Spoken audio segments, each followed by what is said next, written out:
Hello, everyone, and welcome to Wake Up Legendary. My name is Joanne. I am a member of the marketing team here today, and I will be your host of today's episode of Wake Up Legendary. We have an awesome guest today. I'm super excited for you to meet her.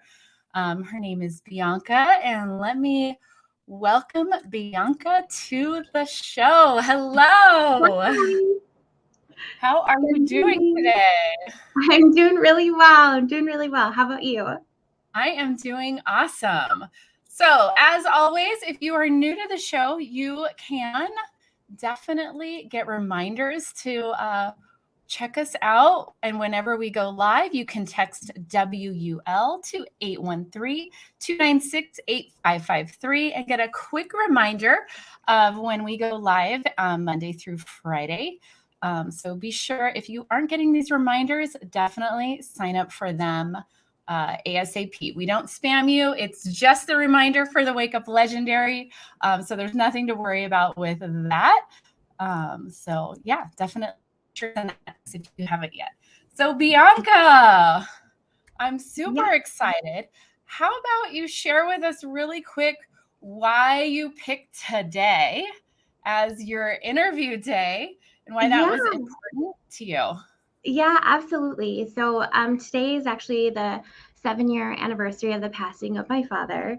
And, for the past 6 years, it's been something that, of course, has been a really sad day. And when I was invited on the show and I saw the date, I just took that as a sign and thought that today and moving forward, it will be a day of celebration as opposed to a sad day. Oh, I love that. Obviously, my condolences for your Thank loss. you. But I love when you can turn any moment into a positive one and a celebration of life. That's amazing. So go back with us a little bit and share with us about your experience of watching your dad doing the 9 to 5 and how you came about to starting your own online business. Yeah, absolutely.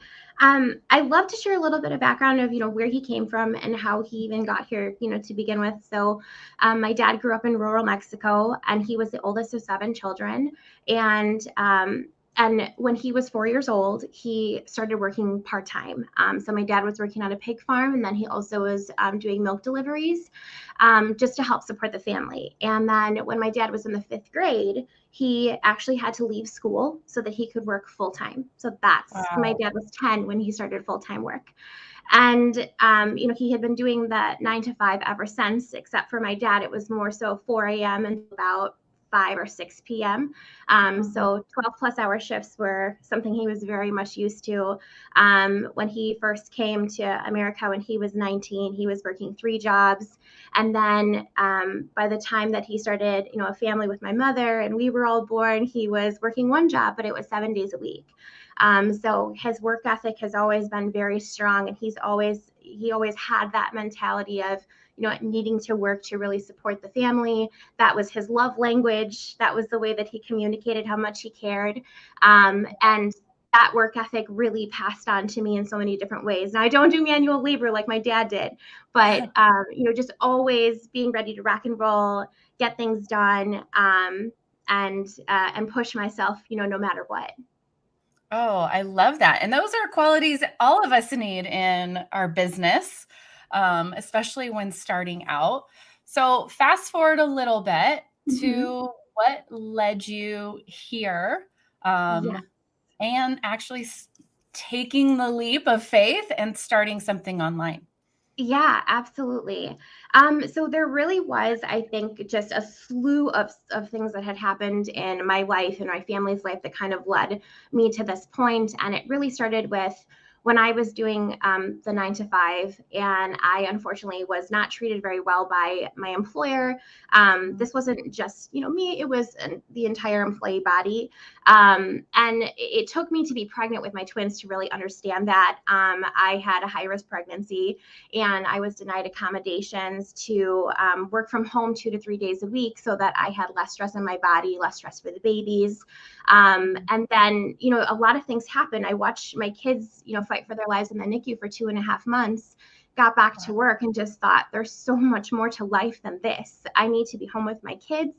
And then it was just a chain of events that kind of led then to me telling my husband one day, I said, we need to change this, because I had the golden handcuffs at work, which means it's an HR term where they give you, a salary more inflated than technically the value of the role. So it makes it a lot harder for you to go somewhere else. And that happened to me, and I couldn't stand feeling like I was a prisoner. And so we decided to sell our house and use the equity. We moved to Ireland. My husband is Irish and his family's there. They hadn't met our kids yet. And so we were planning to stay there permanently, but we only stayed there for 6 months, and my husband convinced me to move back to America.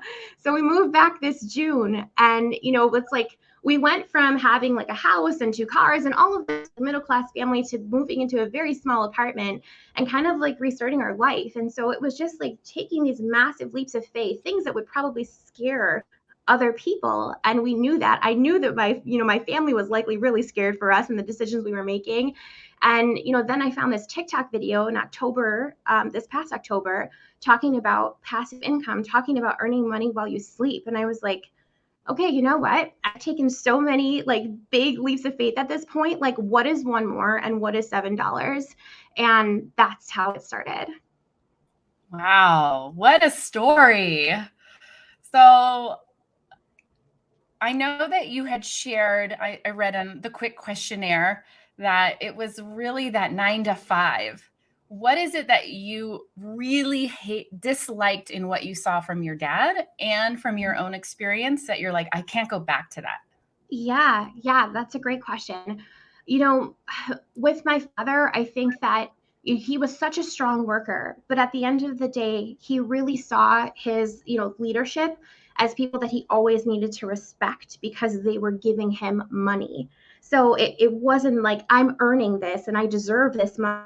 They're giving it to me. And I think that mentality did pass on to me to some extent. And of course, it took me to have kids to start to understand that, there's something that's not right here.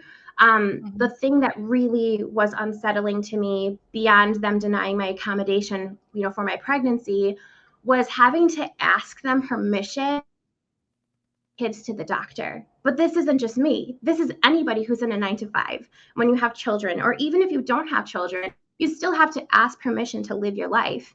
And that guilt that looms over your head when you go on your vacation and you feel like, oh, I just need to check my email and I got to like make sure to stay on top of everything, because you know that when you go back to work, there's just mounds and mounds of emails and, tasks and things to get done. It's like, that's not a way to live. That's like having that anxiety, having that fear and that guilt, like all of those things, like why should we feel that way? And so like when this opportunity presented itself to have passive income, to be my own boss, to no longer have to ask that permission, to not feel guilty to take my children to therapy, it was like, why wouldn't I do this? Wow. Okay. So then here's my next question. Yeah. I'm sure there's some fear involved, some concern. You're going in, you're going to jump in both feet. How did you overcome that? Like, I'm not going to do the 9 to 5.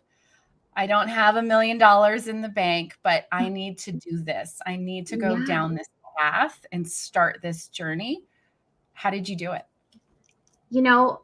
What I learned from my dad is about being really resourceful. And one of the biggest like things that I ever took from his life was that when he came to America and he didn't know English, he didn't know where to go to learn it, but he figured it out. He actually learned from Sesame Street. One of the things that are right in front of your face that's so easy and accessible, and you don't think about it. And it's like that creative resourcefulness. I used that. How can I channel this into my life? And so I, talked with my husband, and he is a stay-at-home dad. He is with the kids to allow me to do things like this. And I started doing contracted work because to me, there was just so much more flexibility. I was able to say, when am I available? And, at week to week, I don't have a set schedule. I can, change it around based on whatever my kids might need that week. So that really gave me a ton of flexibility to be able to do this. And honestly, like I would not be able to do this without my husband. Like that's for sure. He's been just an amazing person, and he's my rock. And he loves this idea. So he's loved seeing my success so far, and it's great. And it's nice to know that I still have extra income coming in. I kind of learned that from, the 15-day business builder challenge. We talk about multiple streams of income and how important that is. So having, the 2 contracted roles plus this has just been really helpful. Yeah. So it really sounds like it's not, you're asking yourself, how can I do this? Being resourceful is so key, not just in our business that we're starting, anything we do. It really comes down to, all right, how badly do I want this? How do I make it happen? And really just putting your blinders on of, I'm going to figure this out. What can I do to make this work? Absolutely. And having a supportive husband is always helpful. And that. Okay, so you went through the challenge. Was there any big aha moments for you when you were going through it? A lot. A lot. I think that one of the things that really stuck out the most was about the mindset piece. That was just, something I feel like Dave really just like hammered home. And, when it was talked about with Rich Dad Poor Dad, and, recommended to read that, I did. And there was just so much reflection that I did after reading that book. And of course, after just taking the challenge in general.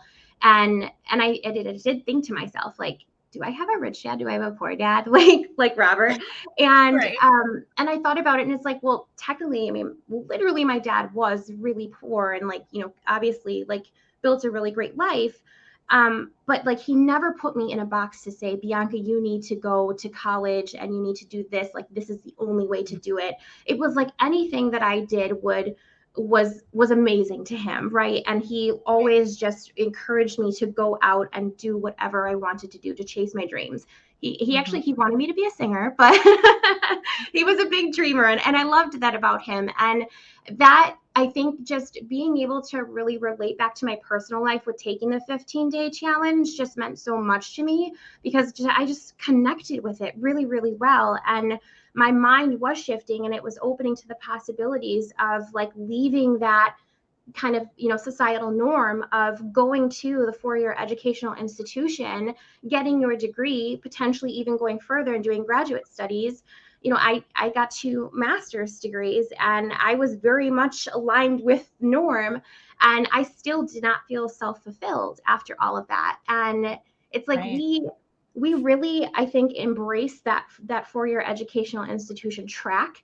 And it's okay for us to put ourselves in student debt, and to have that, again, just, looming over our heads for a good chunk of our lives thereafter, and thinking, man, I've been successful. But then we're presented with this idea of, you can start to change your life in a minimum of 15 days and just completely, actually get a great income based on how much effort you put into your business. And we get scared. Why is that? And those were the big things that were kind of like running through my head as I was taking the course. So for you, what was your why is that? Why do I have fear? Why do we as society have fear? What do you think that was for you? A lot of it has to do with external factors. At least, for me, it was the fear of judgment, of what people would say to me, because I've always cared about what other people think. And I'm the kind of person that, I would never want to hurt my family. I would never want them to feel disappointed in me, all of those things. And I think a lot of people can, relate to that. And that's really where the fear stemmed. And it was also the fear of failure, of, doing something like this and failing. But, taking that same, frame of mind, you could go through 4 years of college and technically fail by not pursuing a career that was aligned with your major. Right. So, exactly. it's like, you just have to put it into perspective. Right. Okay. So we finished the challenge. We're learning everything. You've got a little fear, but you're all in. You're going to figure this out. Yes. And I know people are asking about it in the comments. How did you overcome that fear to take action, to post your first TikTok, to really go all in with it and show up for your business? Right. I mean, this is again where, where my father's story just, it pushed me. It pushed me to just keep going, because this was a man who dedicated his life to supporting his family. And, my father died in a very tragic work accident. And so that is really been the biggest driving factor for me, is knowing that what he was subjected to and what happened to him in the end. And I just thought to myself, you only live once. And if I continue to let fear drive me and be the author to my book of life, then when do I get to live? And so it was just a lot of like talking with my husband and saying, like, here are my thoughts. I need you to hear my thoughts out loud. Like, do you think that we can do this? Because I think that I can do this. If you believe in me, I believe in me, like that kind of thing. And I just thought, today's the day to take the plunge. Now I purchased the business blueprints, and there was just so much more, resources and education for me to access, which I loved. And I love that you can actually learn and, build a plane as you fly at the same time. You can rock and roll. And that was just so great for me to really start to put things into action. And, I did like drafts, with my TikToks, and I thought, okay, Bianca, today's the day. Today you're going to put this TikTok out. And finally, I just like really thought about everything. And I'm like, you know what? My dad did so much more, and he sacrificed so much for us. Like, I can do this dang TikTok. And so I posted it. And once I posted it, I posted 3 more that night, because I was just so determined to like really just drive it home and put myself out there. And it changed everything. It's like, once you really take that, even that first baby step, everything else follows suit. Right. And the world didn't end. The trolls didn't show up in droves, right? Exactly. In that narrative. But let's go back to something that you said at the start of that statement. Fear as the author of our book of life. Yes. That's big. That's big. I mean, I think so many of us, that is who is the author of our life. That's who's deciding things for us. That's who's deciding our next step. And is it okay that's for that emotion to control us? Right. And sometimes we just don't even realize it, because we think our comfort is a safe place, but sometimes our comfort is in fear. And that's really, I think, what was happening to me before I left my 9 to 5. I thought, I have a good paying job. We have strong benefits. The kids can access great doctors and all of those things. It was like, but really I was making excuses, and I was driven by fear. I felt that I was a prisoner of my job, and I had to do something to shatter it and to just start over. Wow. Holy schmoly. That's awesome. I mean, I think that you nailed on the head exactly what majority of people are nervous about. Right. And really control whether or not they are willing to take action, to really go all in with this. So to that person that's watching right now and is like, she's describing where I'm at right now, but how do I do this? How do I go all in with this? What's your piece of advice for them? My biggest piece of advice is definitely always self-reflecting. Ask yourself why 5 times, scale it down. When, like, why am I still in my 9 to 5? And then, because I have, job security. Why do you have job security? And sometimes when you scale it down that much, you start to realize that it's not really a reason. There's something else there. And I think just self-reflection is so important. Talking to someone, finding a confidant.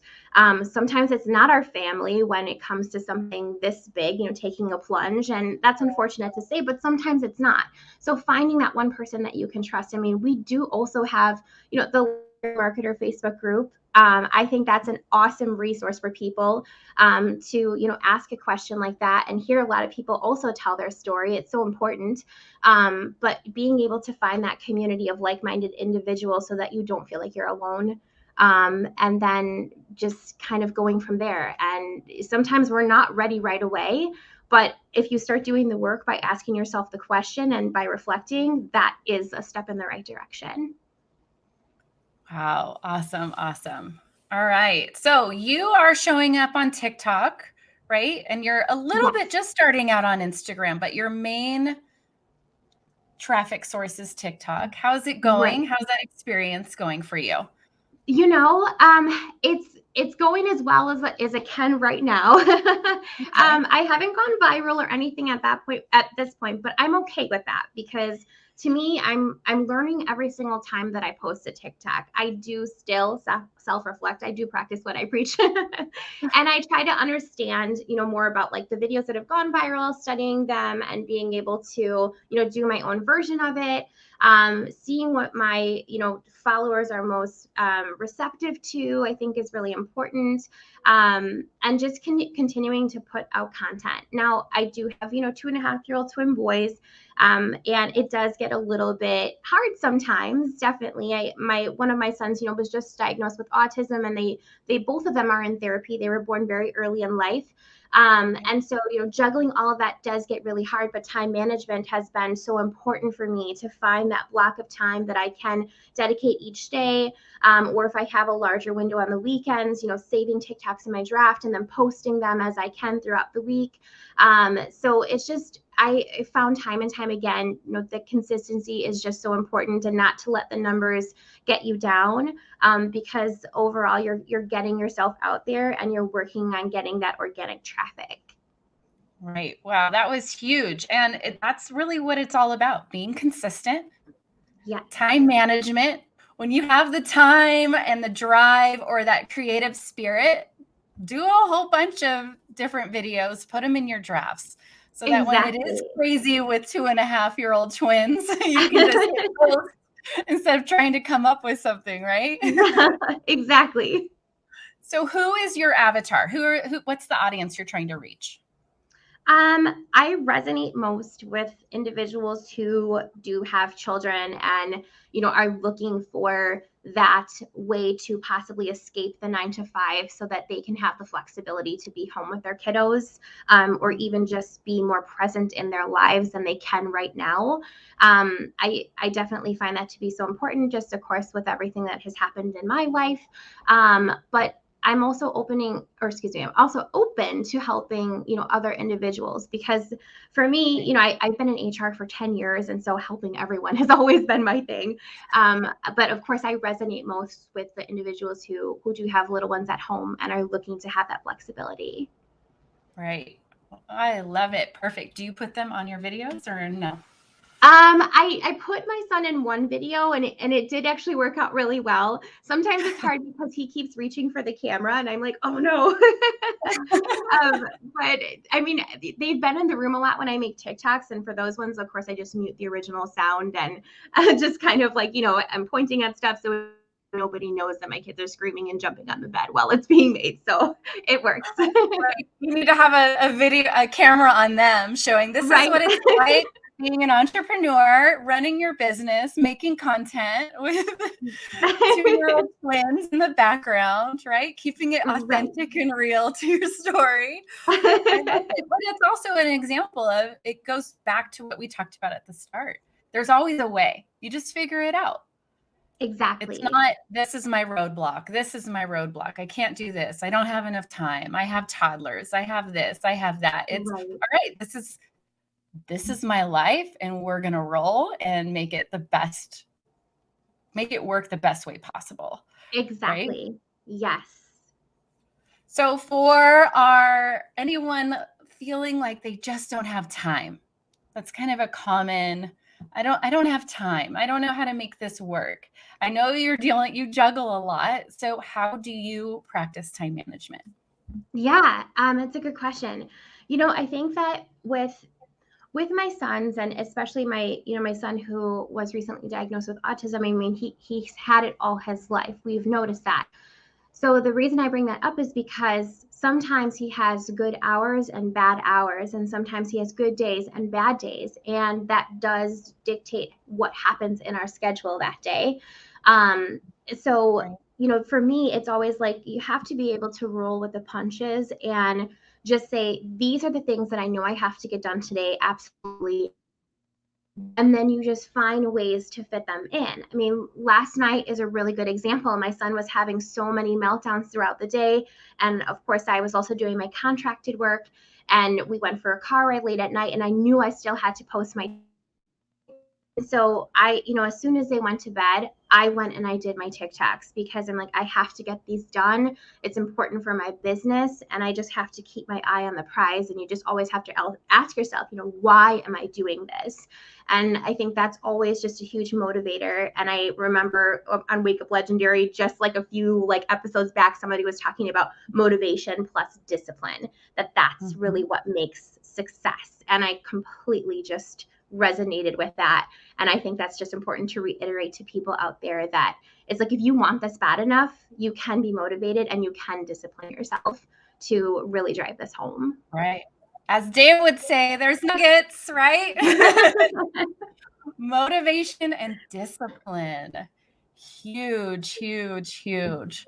So I am going to put up right now where everyone can find you on TikTok. Yeah.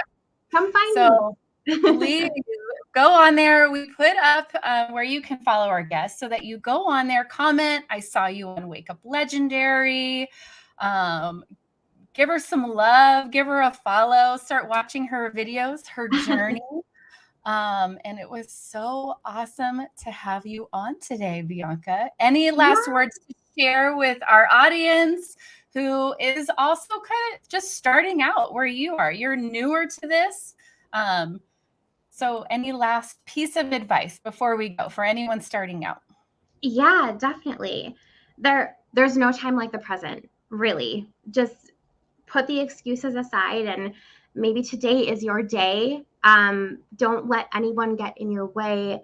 Don't let fear drive your life. Please, please don't, because you only live once. And so break down those barriers no matter what, and you will find the opportunity. Wow. Amazing. Perfect. And I can't wait to have you back on for another visit when you progress even further. Posted on how things are going. I'll definitely be watching as well. I'm so excited for you. And thank you so much for coming on the show today. Absolutely. Thank you, Joanne. All right, everyone, definitely go follow Bianca. It is on TikTok. You will not be disappointed. I love her energy, her spirit. And I know yesterday somebody was even asking for toddlers in the comments, a mom of toddlers in the comments. So here you go. We answered your comment. So everyone have a great day. We will be back on live tomorrow. And see you then. Take care. Bye.